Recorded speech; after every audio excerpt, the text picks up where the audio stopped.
Hello everyone, आप सभी का मेरे चैनल पे हार्दिक स्वागत है। कुछ महत्वपूर्ण क्वेश्चन के साथ मैं आपके बीच फिर उपस्थित हूँ। ये क्वेश्चन जो बार बार प्रतियोगी परीक्षाओं में पूछा जाता है, क्वेश्चन हर जगह रिपीट करते हैं, जैसे CHS एग्ज़ाम हुआ और भी जो प्रतियोगी परीक्षाएँ SSC के थ्रू पूछे जाते हैं या कम्पिटिटिव एग्जाम जहाँ भी कोई बैठना चाहता है, सभी के लिए उपयोगी होंगे। भविष्य में इधर नियरेस्ट में होने वाले या SI परीक्षा हो चाहे UP पुलिस की परीक्षा हो, सभी के लिए महत्वपूर्ण क्वेश्चन होंगे। एक महत्वपूर्ण क्वेश्चन के साथ मैं उपस्थित हूँ। आइए वन बाय वन कई क्वेश्चन पढ़ते हैं बैक टू बैक और देखते हैं कि हमें क्वेश्चन प्रिपेयर है कि नहीं प्रिपेयर है। क्वेश्चन है, मैं वन बाय क्वेश्चन लिख के आपको बताता हूँ। Question is if 1 root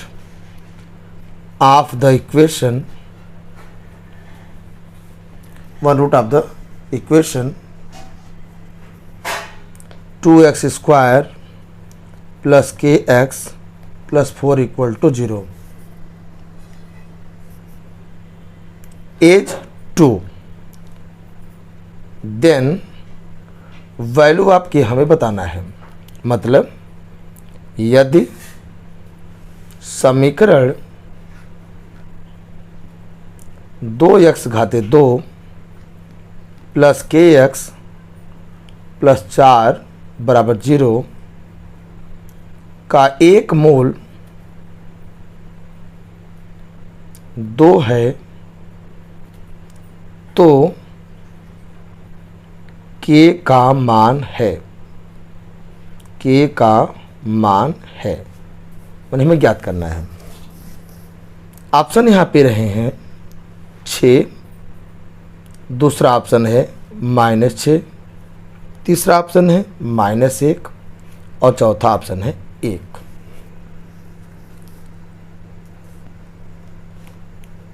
solution करेंगे, आंसर निकालना चाहेंगे। आंसर निकालने के लिए देखिए कहना क्या चाह रहा है। कह रहा है इसका एक मूल है, माने 0 है, मतलब रूट है। इसका साफ साफ मतलब है कि इसकी वैल्यू को, इस वैल्यू को जहाँ जहाँ x है वहाँ वहाँ रखने से पूरे समीकरण का मान 0 ही होगा, माने सेटिस्फाइड करेगा। माने x के स्थान पे 2 रखना है, तो एट x इक्वल टू जहाँ जहाँ x है वहाँ वहाँ 2 रखिए, इस पूरे इक्वेशन में रखना है। क्या हो जाएगा, 2 गुणे 2 घाते 2 प्लस k इंटू 2 प्लस 4 बराबर 0। जैसा आप जानते हैं 2 का वर्ग 4 होता है और 4 गुणा जब 2 में करेंगे तो 4 दूना 8 होगा। 2 का गुणा k से करेंगे तो 2k बन जाएगा। अब प्लस 4 यहाँ पे लिखा हुआ है। 8 और 4 को अगर हम आपस में जोड़ें, चूँकि ये लाइक टर्म्स हैं, सजाते टर्म्स हैं, इसका मतलब 4 और 8 और 4 मिलकर कितना हुआ, 12 हुआ। यहाँ से अगर हम बिना k वाले को पक्षांतर करें, शिफ्ट कर दें तो -12 होगा और k का मान निकालेंगे तो -12/2 होगा और 2 के पहाड़े में 12 6 बार में आता है, तो k का मान -6 होगा। k का मान कितना होगा, -6 होगा। अगर k का -6 मान होगा तो इसका मतलब बी ऑप्शन प्रश्न का सही आंसर है। इस प्रकार से आसानी से आपने क्वेश्चन लगा लिया है। आइए बढ़ते हैं अगले प्रश्न की तरफ। अगला प्रश्न हमारा है, इफ, अगला क्वेश्चन है, इफ अ 2 डिजिट नंबर, एक 2 डिजिट नंबर है, 2 अंकों की संख्या कोई है, इज चूजन एट रैंडम, एक संख्या को रैंडमली ले लिया जाता है, देन द प्रोबेबिलिटी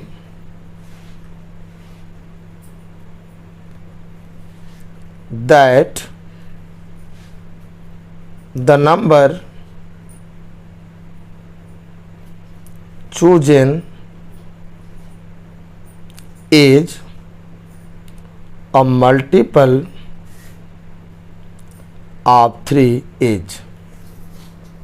मैंने क्या प्रश्न कहना चाह रहा है पे, प्रश्न ये कहना चाह रहा है यदि यदि दो अंकों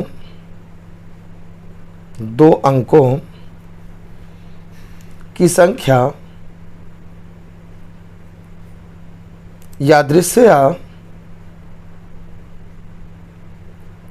यादृच्छिक कह दिया रूप से चुनी जाती है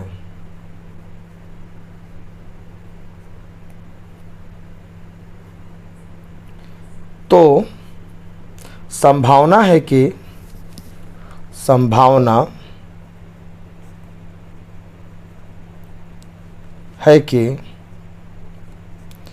चुनी गई संख्या 3 का गुणज है। चार ऑप्शन दिए हैं यहाँ पे, चारों ऑप्शन में लिख दे रहा हूँ। पहला ऑप्शन है 3/10, दूसरा ऑप्शन है 29/100, तीसरा ऑप्शन है 1/3 और चौथा आंसर है 7/25। अब ध्यान दीजिए क्वेश्चन को, इसका सलूशन बना लेते हैं जल्दी से। दो अंकों की संख्या, जैसा आप जानते हैं, दो अंकों की संख्या जो शुरुआत होता है वो 10 से होता है और 99 खत्म होता है। लेकिन आप ध्यान दीजिए, कुल संख्या अगर मैं यहाँ से 1 से लेकर 99 तक की बात करूँ तो कुल संख्याओं के 99 हो जाएंगी और हमें 1 से 9 तक नहीं लेना है। इसका मतलब हुआ कि 9 संख्याएं मुझे छोड़नी चाहिए। तो 99 पूरी संख्याएं हुई 1 से लेकर के, एक अंकों की संख्या इसमें 9 ठो है। अगर इन 9 को माइनस कर दें, इसका मतलब 90 संख्याएं हैं जो कि क्या हैं, 2 अंकों की हैं। लेकिन कहना क्या है, जो 3 से पर गुणज हो, 3 से जो कटता हो, 3 का जो मल्टीपल हो, 3 से टेबल जो आता हो, तब ध्यान दीजिए कि सबसे बड़ी संख्या 99 है। 2 अंकों में 3 से काटेंगे, इसका मतलब कितना हुआ, 33। 33 संख्याएँ ऐसी हैं जो कि 3 से कटेंगी। लेकिन इसमें 33 में से आप ध्यान दीजिए तो 3, 6 और 9 ये सब एक अंकों की संख्या है। 99 तक की संख्याओं में 3 से कटने में जो संख्या है उनकी संख्या पूरा 33 है, जिसमें से शुरू के 3, 6 और 9 ऐसी संख्याएं हैं जो एक अंक की है। इसका मतलब 33 से 3 कम कर देंगे तो कटने की संख्या कितना हो जाएगी, 30 हो जाएगी। और 30 संख्या कटती पूरा 90 में से, तो उसको इसका जो प्रोबेबिलिटी हो जाएगी, प्रायिकता हो जाएगी, कितना हो जाएगा, 1/3। आंसर हो गया 1/3। इसका तो ऑप्शन नंबर सी करेक्ट हो जाएगा। बहुत आसान शब्दों में आप सीख पा रहे हैं। आइए क्वेश्चन लगातार परीक्षाओं में पूछे जाते हैं। आइए बढ़ते हैं अगले प्रश्न की तरफ। अगला प्रश्न हमारा है, आइए इसको सॉल्व करते हैं। प्रश्न कह रहा है अ सिलेंड्रिकल वेसल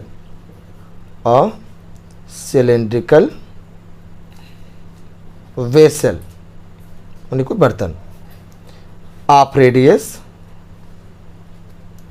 4 सेंटीमीटर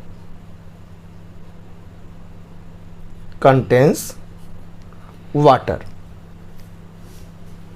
मान इसमें पानी भरा हुआ है, कंटेन्स वाटर।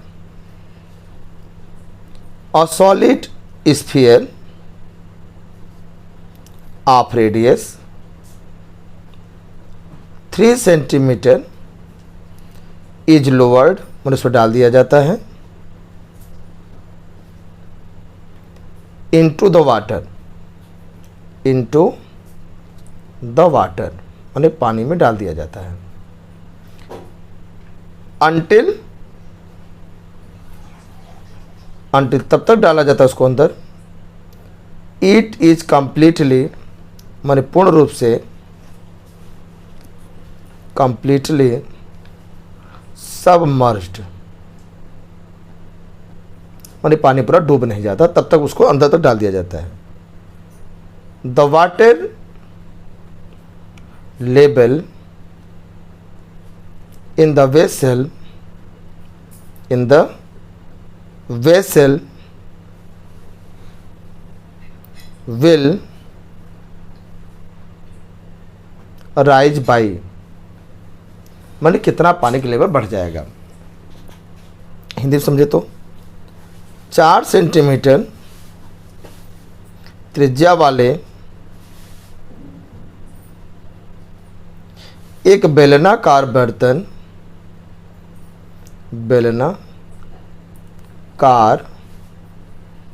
बर्तन में पानी है। 3 सेंटीमीटर त्रिज्या वाले एक ठोस गोले को पानी में तब तक उतारा जाता है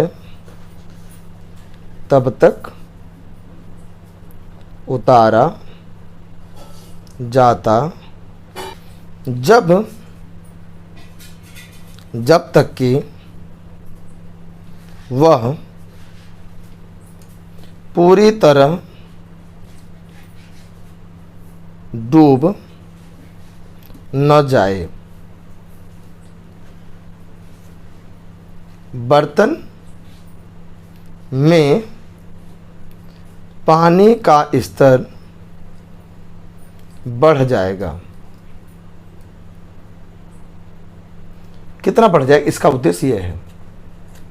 ऑप्शन 4 दिए हैं, चारों ऑप्शन लिख दे रहे हैं आपको। 2/9 सेंटीमीटर, 4/9 सेंटीमीटर, 9/4 सेंटीमीटर, 9/2 सेंटीमीटर, ये 4 ऑप्शन दिए हैं। कहना क्या चाह रहे हैं, जैसे ये हमारा कोई बर्तन है जो सिलेंडर शेप का है, बेलनाकार है, इसमें कुछ अमाउंट इसमें पानी भरा हुआ था, इस तरीके से पानी भरा हुआ था। जैसे इसमें स्फीयर माने गोला डाला जाता है जो डूब जाता है इसके अंदर, इसकी वजह से क्या होता है कि ये जगह जब घेरेगा तब तो पानी का लेवल बढ़ जाएगा, तो पानी लेवल को ऊपर आ जाएगा, तो कुछ लेवल जो रेज हो जाएगा ये बढ़ जाएगा। यही वृद्धि हमसे पूछ रहा है कितना लेवल बढ़ जाएगा। तो इसमें जो वाटर होगा, जो पानी होगा सिलेंडर का हिस्सा, वो इस डाले गए गोले के आयतन के बराबर होगा। तो रूल क्या है, गोले का जो आयतन होगा, गोले का जो आयतन होता है, जो आयतन यहाँ होगा वो किसके बराबर होगा, पानी की मात्रा इस बढ़े हुए हिस्से में ना, मतलब क्या हो जाएगा, बेलनाकार बर्तन में क्या के बढ़े भाग में पानी की मात्रा दो बराबर होगा। तो गोले का आयतन होता क्या है, फॉर्मूला 4/3 पाई आर क्यूब, ये फॉर्मूला है। और बेलनाकार का जो फॉर्मूला जो होता है होता है क्या, पाई आर स्क्वायर एच, पाई से कट जाएगा। आर का मान माने जो गोला है, गोले का जो त्रिज्या है वो 3 सेंटीमीटर है, तो 3 क्यूब है, घात 3 है, तो 3 बार लिख लीजिए। और जो सिलेंडर है उसका त्रिज्या कितना 4 है, तो 4 स्क्वायर है, 2 बार लिख लीजिए, घात 2 है, 2 बार लिख लेंगे।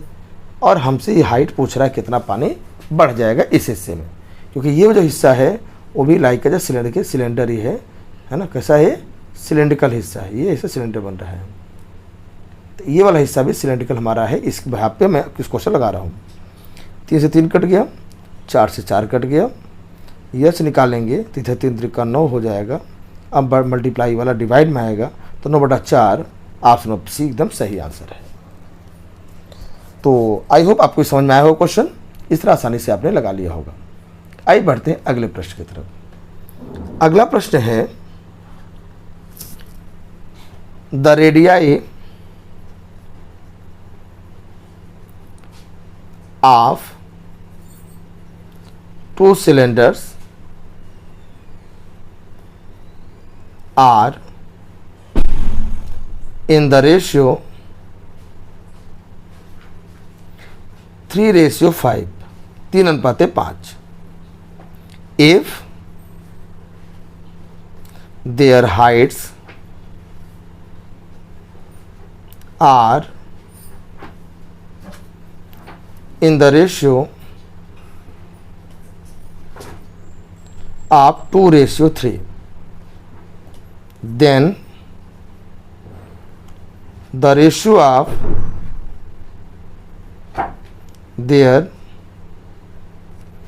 respective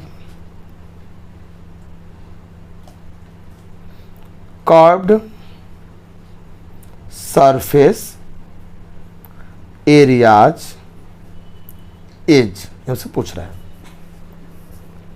हिंदी में समझें। दो सिलेंडरों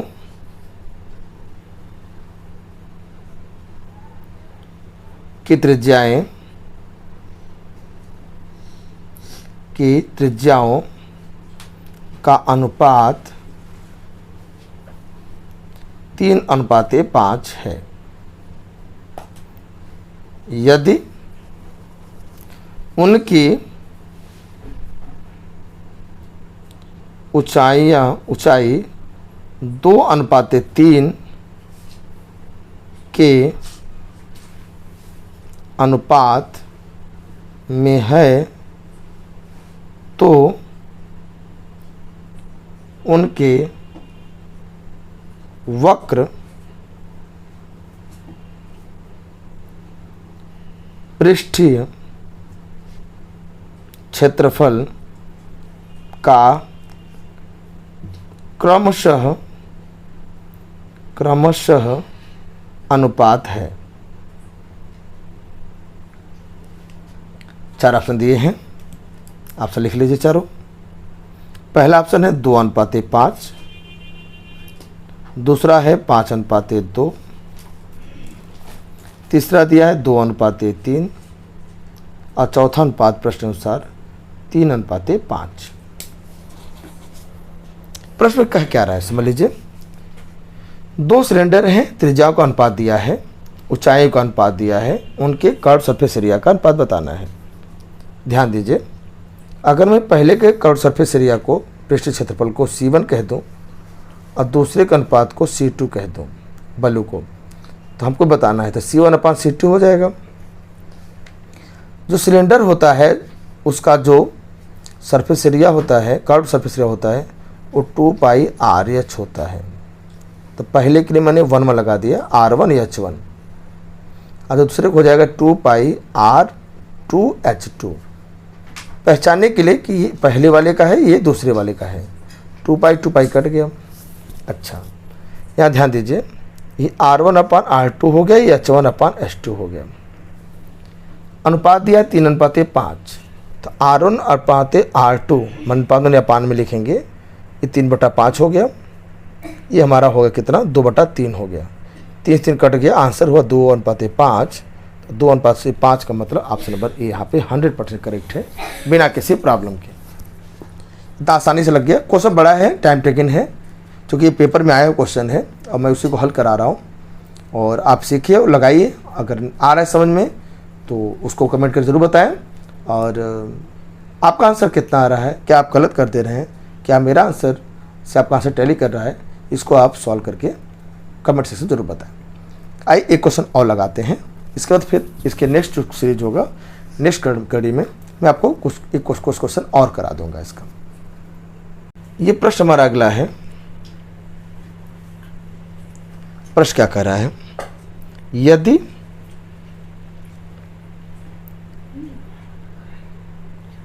x + 2 x² + ax + 2b का गुणनखंड है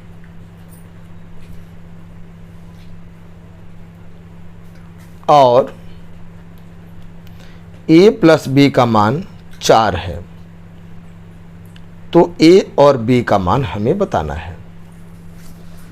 in English, if x + 2 is a factor of x² + ax + 2b and a plus b is 4, then find the value of a and b। 4 option दिए हैं, a का मान 1 होगा या b का मान 3 होगा। दूसरे में a का मान 3 और b का मान 1 हो सकता है। a का मान -1, b का मान 5 हो सकता है। और चौथा ऑप्शन है 5 और -1 हो सकता है। क्रमशः ये ए बी के मान है, ए बी और ए बी के मान है। आइए इसका सॉल्यूशन बना लिया जाए। देखिए, अगर x + 2 इसका गुणनखंड है, फैक्टर है, इसका इसके माध्यम से जो x का मान आएगा उसके रखने से पूरे गुणनखंड जो हमारा पॉलिनोमियल है उसकी वैल्यू 0 हो जाएगी। जैसे x + जो 2 है ये इसका गुणनखंड है, तो इसको 0 मान लीजिए। x मान यहाँ से -2 आएगा। अब जो हमारा ये दिया गया है गुणनखंड या फैक्टर मतलब पॉलिनोमियल, इसमें जहाँ जहाँ x है वहाँ वहाँ पे -2 रखिए। इसका मतलब पूरे पॉलिनोमियल में -2 रखने से आंसर 0 आएगा। तो -2 का वर्ग a × -2 + 2b बराबर 0। -2 का वर्ग होता है 4 -2a + 2b बराबर 4। चलिए 4 को इधर ले आते हैं, तो -2a + 2b बराबर हो जाएगा -4। 2 कॉमन ले सकते हैं यहाँ से, 2 कॉमन ले लें तो 2 कॉमन करके आ जाएगा -a + b बराबर -4। 2 से काटेंगे 2 बार कटेगा, तो -a + b बराबर -2 हमारा हो गया पहला समीकरण। ये पहला समीकरण बन गया। एक समीकरण प्रश्न में हमें और दिया है कि a + b मिला के 4 होता है, ऐसा प्रश्न में दिया है। तो a + b बराबर 4 दिया प्रश्न में। आइए इन दोनों को सॉल्व कर लेते एलिमिनेशन मेथड से, है ना। इसको मेथड लगा लेते एलिमिनेशन मेथड।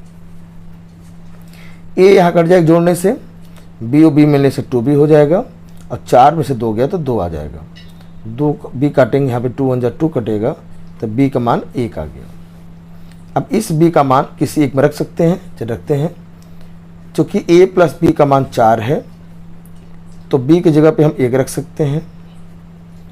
तो a का मान निकालेंगे तो a को पक्षांतर करना पड़ेगा, तो a का मान 3 आ जाएगा। तो आंसर हमारा होना चाहिए a का मान 3, b का मान 1। ऐसा ऑप्शन नंबर देखिए कौन सा दिया है, ऑप्शन नंबर बी करेक्ट है। इस प्रकार से आपने इस क्वेश्चन को भी सीख लिया है। कैसा लगा आपको, क्वेश्चन समझ में आया क्या? ये महत्वपूर्ण क्वेश्चन सीरीज चल रहा है। इसमें महत्वपूर्ण क्वेश्चन जो विविध प्रतियोगी परीक्षाओं में पूछा गया है 1 by 1, इसमें 25 क्वेश्चन है। तो मैंने पहले एक आपको करा दिया है, और इसी बढ़ते क्रम में अगले सीरीज में आपको नए क्वेश्चन पढ़ने के लिए, जानने के लिए आपको मुझसे जुड़ना होगा, चैनल सब्सक्राइब करना होगा और बेल घंटी दबाना बिल्कुल नहीं भूलना होगा। तो फिर मुलाकात होगी एक नए वीडियो में। तब तक thank you and bye bye.